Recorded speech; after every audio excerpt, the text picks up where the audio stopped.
try to experience or study hands-on onto different subjects before you pursue a confirmed major. Most people would think graphic design is something simple. Oh, you can just use AI these days. But once you go through the progress of designing, it's actually a lot, from doing research to case studies to also doing reports. So as a designer, you have to stand your own ground. You can't let clients push you around. A lot of people think AI is gonna replace us humans, right? But in my mindset, I would rather have the thought that we can use AI to our advantage. Behind every bold design is an even bolder story.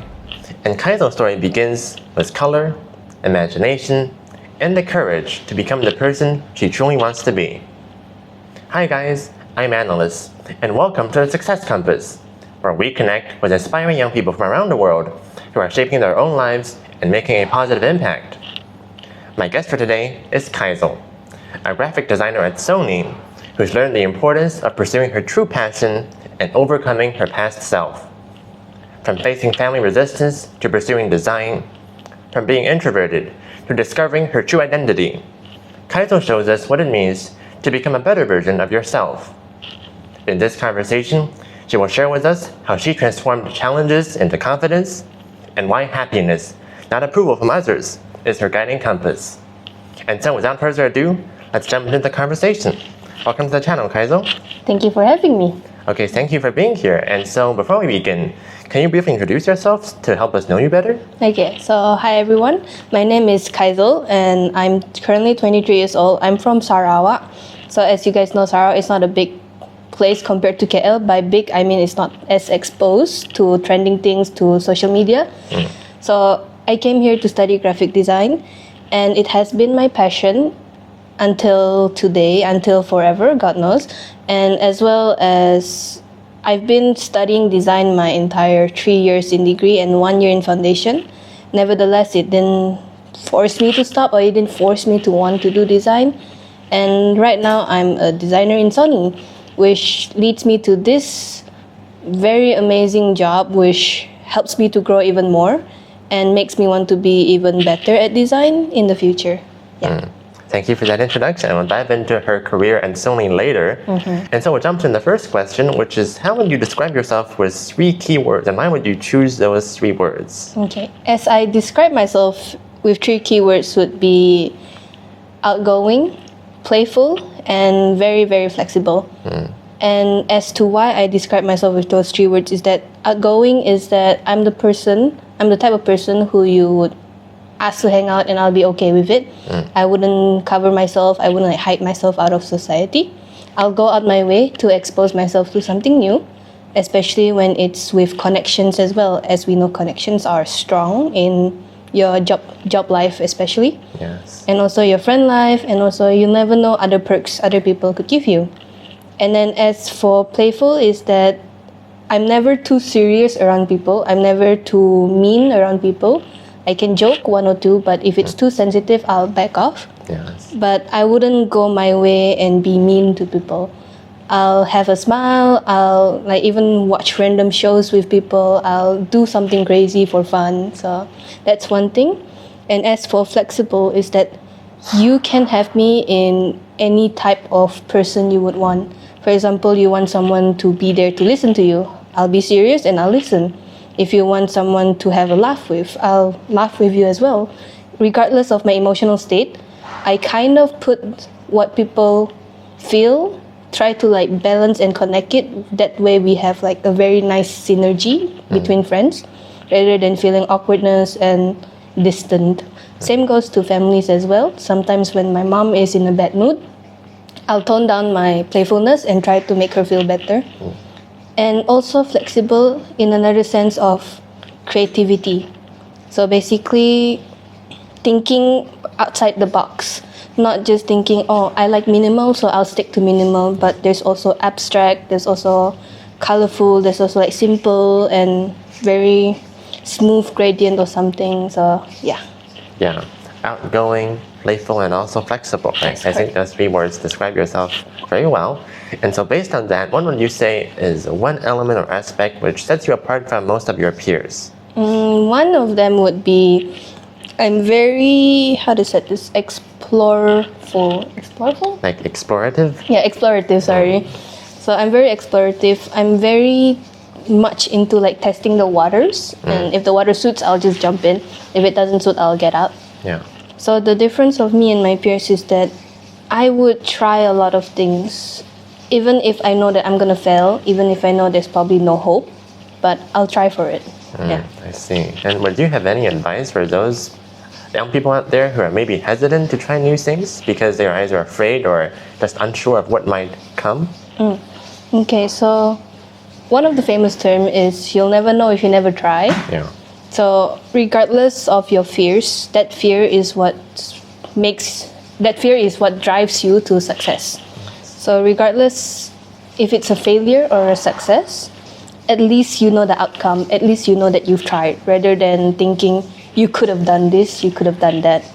So this is another way to help your mental health as well, as to not give negativity towards yourself, but to give positivity towards your own self-love. Yes, very well said. To reinforce that sense of positivity, right?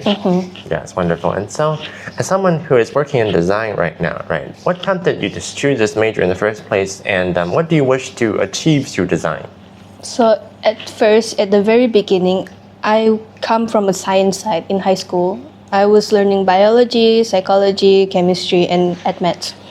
And then coming into university, my parents wanted me to pursue with science. It was kind of tough because I don't really find my heart in science. I tried, but it kind of gave me more struggle than ambitions.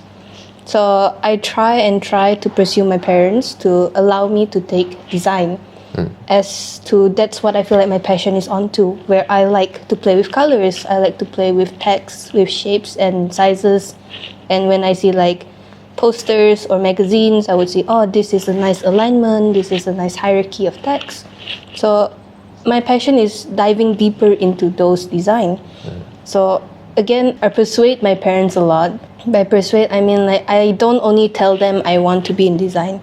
I give them a reason to let me to be in design. Yeah. For example, doing research, asking people around me, how much can a designer make? Is a designer successful in the future? Because some parents think, oh, arts, you won't make much. Arts, you'll just be in the low class level. Compared to science, you can be a doctor and you can gain like 5 digits a month. Yes. Which also a designer can do, in fact. It depends how you put yourself out there.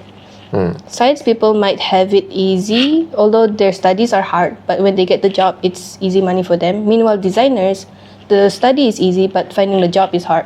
Yeah. So to overcome that is you do more research about your career, you do more research. Yeah. And once I gathered all of those and I told my parents, they suddenly like opened up their eyes and said, okay, actually, you know what? Let's give our daughter a shot. Yeah. Then they allowed me to take graphic design. And until today, I did not regret a single thing. I did not regret going a bit out of the family tradition. Because both my brothers and sister, they had to take what my parents wanted. Yeah.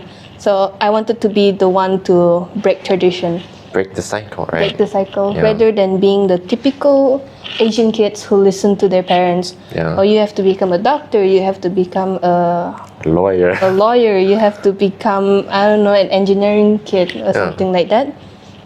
Yeah. So in another way is my words of saying it's okay to break the cycle, Yeah. but know your limit and know the consequences before breaking the cycle.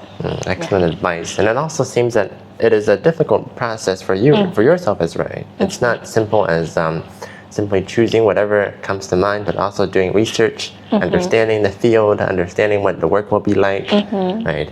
And so is there any advice you would give to other university students out there who are also facing similar challenges when it comes to choosing their major?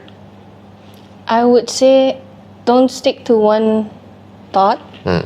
Try to experience or study. Experience, I mean by getting hands-on onto different subjects before you pursue like a confirmed major. Yes. So try to go through different subjects, see what you like, do research about it. Even if it's a bit of research, it shows that you still are interested into what you're trying.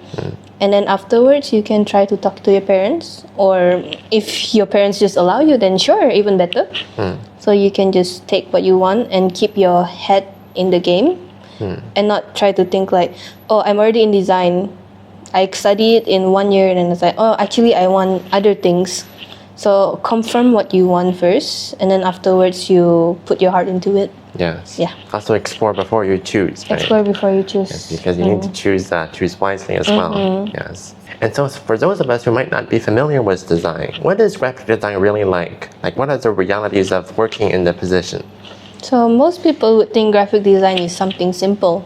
For example, oh, you can just use Canva. You can just use AI these days to design like a poster or a video, right? Yeah.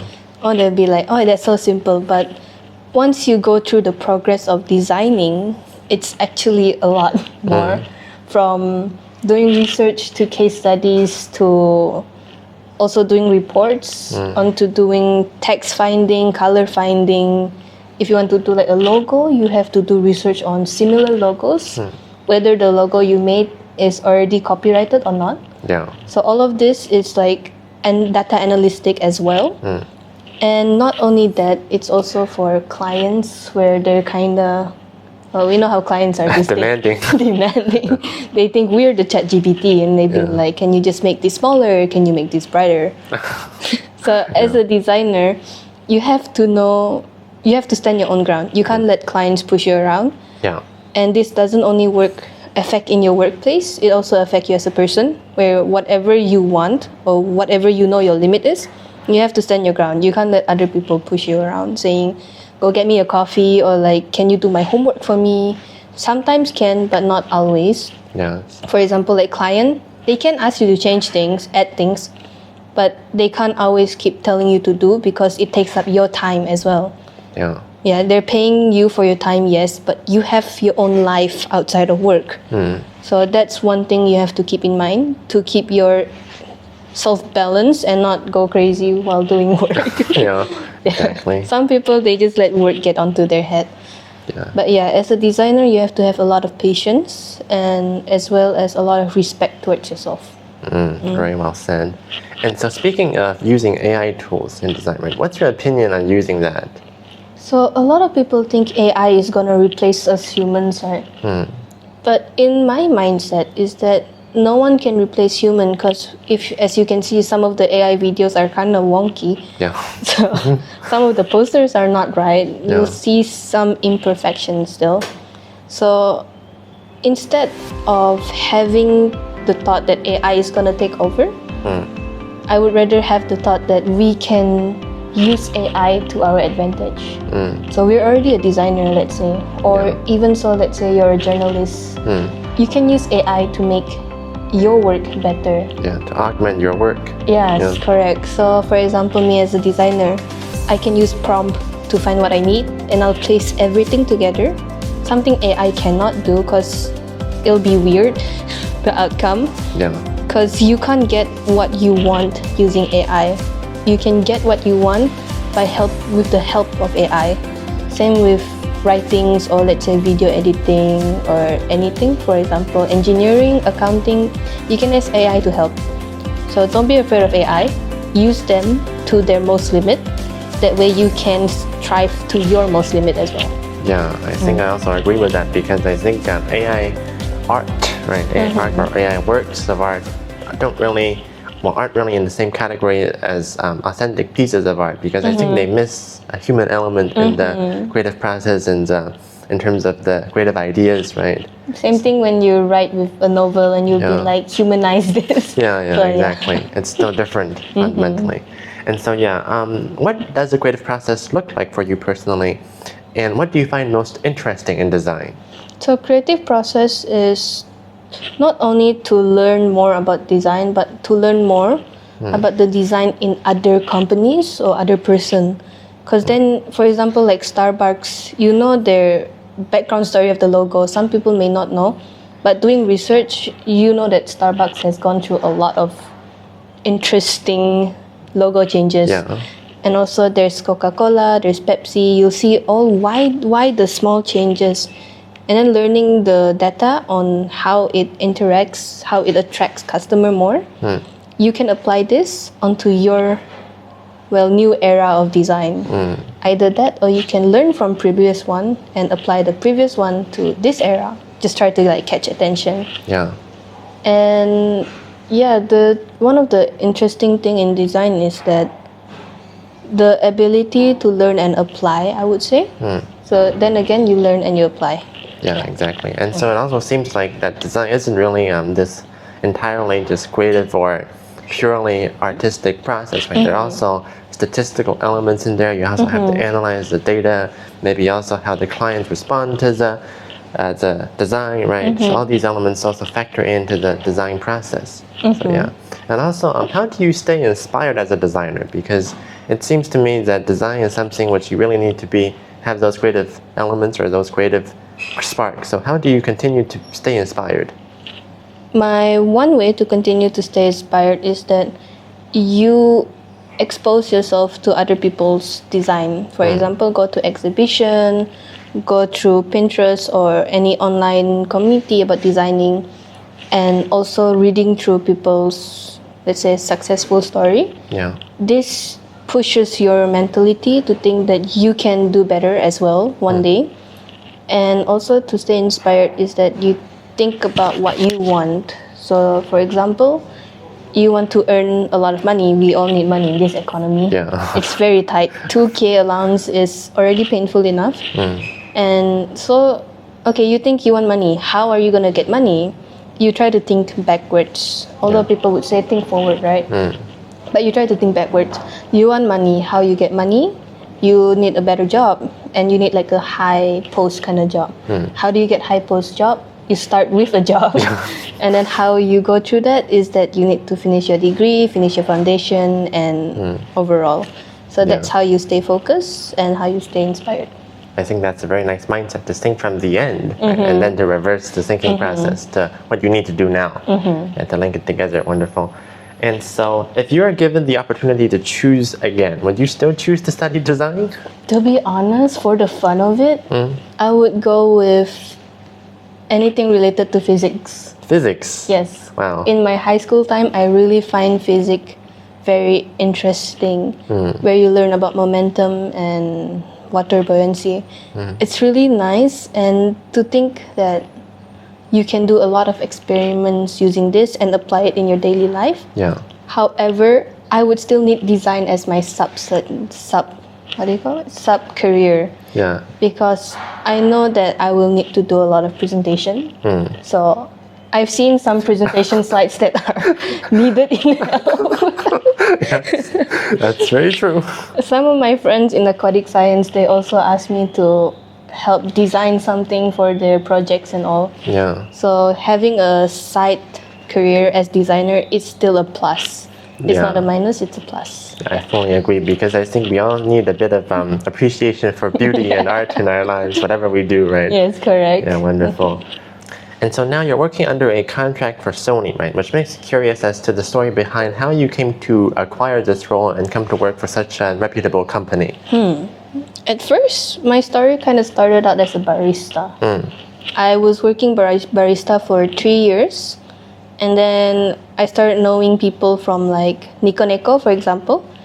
And I asked them, do they have graphic design position open? They said they do. They have senior graphic design. But maybe I can start as a barista. Yeah. So I applied for Nico Neko barista and also senior graphic designer to see whether if they'll accept or not. And I also was given an opportunity in Petronas, where I have connections for people inside Petronas, and they gave my recommendation to those Petronas. And I applied anyway, knowing it's a very, very big company. I'm not sure if I was ready for the standards they set, but however, I applied so that I can learn and maybe also get my title in graphic designer for Petronas. It's like, wow. Then I also saw Sony was also applying. I was looking for applications. I've been doing work under F&B. Yeah. It's like my whole life I've been doing work in F&B. Even my intern was in F&B. Yeah. I wanted to try something aside from F&B, and so I wanted to try in electronics. Like, why not? Entertainment and electronics could be fun, could be hectic, but we'll learn. And then I applied. No. After applying for these 3 companies, they didn't come back to me. They didn't revert back to me within 1 month. I kind of gave up. I was like, you know what? Maybe not the time yet. So I'll just enjoy whatever I have. Yeah. And after that 1 month, Nico Neko came back to me saying they accept me as a barista. And then Petronas also came back to me the day after. And then the 2 days after, Sony called me. And it was a challenge to choose between these 3 because they're all big brands. But then to get my mindset right is I do pros and cons. For example, Barista, I'll get 2.2 allowance, and seeing that I don't really have much days off, and I'll be working Saturday, Sunday. Oh, wow. Yes. Yeah. And then as for Petronas, I'll get 2K allowance. But then when I asked about the job scope, like what will I be doing, they told me it's mostly video editing, more than graphic design, and that I'll be assisting a lot. So I feel like I'll be more of an intern. Yeah. So there's that. And then Sony was 3.3K. They have a lot of perks, a lot of benefits. And for me, that feels like a more proper, stable job. Although I would much want to be in Petronas, but I'm thinking about my future. Yes. Yeah. So then I applied. I accept with Sony. And here I am working under graphic design for Sony. Yeah, that's a wonderful journey, right, that you had. And so if possible, can you share with us the approximate salary range we can expect by working at Sony? Working at Sony, you could get either 3K to 3.5K. Depending on the position? Depending on the position, and also that's a starter salary, but you can get up to 5 to 6K once you level yourself up. I see. And do you know what types of applicants they're looking for in terms of talents, and what experiences aspiring applicants should have? So as an applicant, you should be able to be good in PR, the very first thing, public relationship, because you'll have to communicate with others. You'll have to, especially during interviews, they would want to see you as a person. They would want to see you as someone who speaks out, someone who knows what they want, someone who would do well in teamworks and all. Yeah. So not only that, but you have to be confident in yourself. Basically what they always say is sell yourself out, right? Yeah. But I don't really like that term of how it sounds like Sell yourself. prostitute. So in my way, instead of like sell yourself out, maybe show them what you can bring to the table. Yeah. Or like market yourself as a brand, your own brand. Yes, market yourself as a brand. For example, you have a brand you want to sell. You said, oh, this brand is good. This brand can help you. Yeah. So same thing to you. You're a good person and you can help the team. You can help provide communication. You can help provide ideas. And through this, they can see, oh, you're a good part of the team. So they'll probably have a higher chance to accept you. See, very nice advice. And so can you share with us what the work culture or work atmosphere is like at Sony? It's a big company. Yeah. I'm actually surprised at myself for starting my first permanent job at a big company, because there's a lot of departments. Yeah. You have online, you have offline, you have at the store, and also you know how Sony has like headphones, earphones, speakers. All types of things. Yes, PlayStations as well. Oh, yeah. So to be able to distinct different departments, because each department is under different people, and these different people have different preference. Yeah. So you think, oh, Sony is just one design. No, you have to split your brains into like 5-6 designs. Yeah. And it is kind of hectic, especially during seasons like Christmas, Chinese New Year, Raya, Deepavali, all of these big seasons. But then to be able to stay calm and communicate, that's when you will succeed. Yeah, I guess that's also why they look for that in their applicants, right? Yeah, exactly. And so what are some of maybe the pros and cons of working in such a large company? The pros is that you'll be able to learn more. You'll be able to push yourself to the limits. You'll be able to thrive. Yeah, you'll be able to thrive in very hectic situation. And then you'll know in normal situation you already have things in the back already. Yeah. You'll know the pace and everything. Meanwhile, the cons is that it could tear up some of your mental health and sleep schedule. Yeah. One time I had to stay up until 2 a.m. just to do a design for them. Wow. Yeah. So my sleep schedule was kind of messy. Yeah. Kind of all around the places. The amount of OT I had to take as well. Yeah. But nevertheless, it's still a good exercise, still a good exposure. And to see your design up and going in the store, up and going on Shopee, on Lazada, it feels, the feeling of achievement is just nice. Very fulfilling, right? To see that. Yeah, very nice. And so, as someone who graduated relatively recently, right, is there one habit or mindset that really helped you as a university student? One habit and mindset is I learned from a lecturer. It was during basic photography class, and I took a lot of shots of the buildings in UCSI. And this lecturer, she just kept saying, you can do better, you can do better. Only to end up choosing what I took very on in the first place. Yeah. Some people would think, most of my friends, they said, she said you can do better, but she chose the first one anyway, so they took it negatively. Yeah. Meanwhile, for me, is that I take it positively. So like, I imply that term, you can do better, in everything I do. Technically, I hear it in her voice, which is kind of traumatic, but at the same time, it's really pushing me, you know? Like, at first I applied for something small, then I thought you can do better, so I applied for something big. And also with friendship, with relationship, I think my friends are good friends, but I feel like I can do better at finding better friends who I can fit with. But also improving yourself too. Yes. Yeah. Improving myself, improving my mindset. When I first got my car, I wasn't there to drive it out because my dad kept giving me negative thoughts. Yeah. So I kept having this negative feeling of driving a car. But then I said to myself, I can do better. I can prove to my dad that I'm better than what he think. Yeah. So I started driving. My first drive was here to Setapak. Yeah. It was my first drive. Then after a while, my dad asked me, "Can you pick me up at the airport?" Wow. Oh, now you want me to drive. Now you want me to drive. So yeah, after a while, you just learn a lot of new things about yourself when you try to be even better than you are. Yeah. Also try to challenge yourself because I think we can do better. It's just that sometimes we don't really push ourselves to exceed what we think is the limit. Right? Yeah. And as for driving, of course, you're afraid of accidents, right? Yeah. Kid me not, I've had a few times where I knock like a bubble or something. wow. Like the grip I do have, but that's when you learn. Yeah. And that's when you learn, oh, you need to give a bit more space. That's when you learn you need to turn a bit more before you turn that way. Yeah. So yeah. But I think if we're too afraid, then we can't really have those experiences to make mistakes and then to learn from those mistakes, right? And you're just stuck in your house. Yeah, stuck in your comfort zone. Stuck in your comfort zone, Yeah. correct. Yeah. So, what do you think is the one thing that university students nowadays should be aware of? Be aware of in terms of?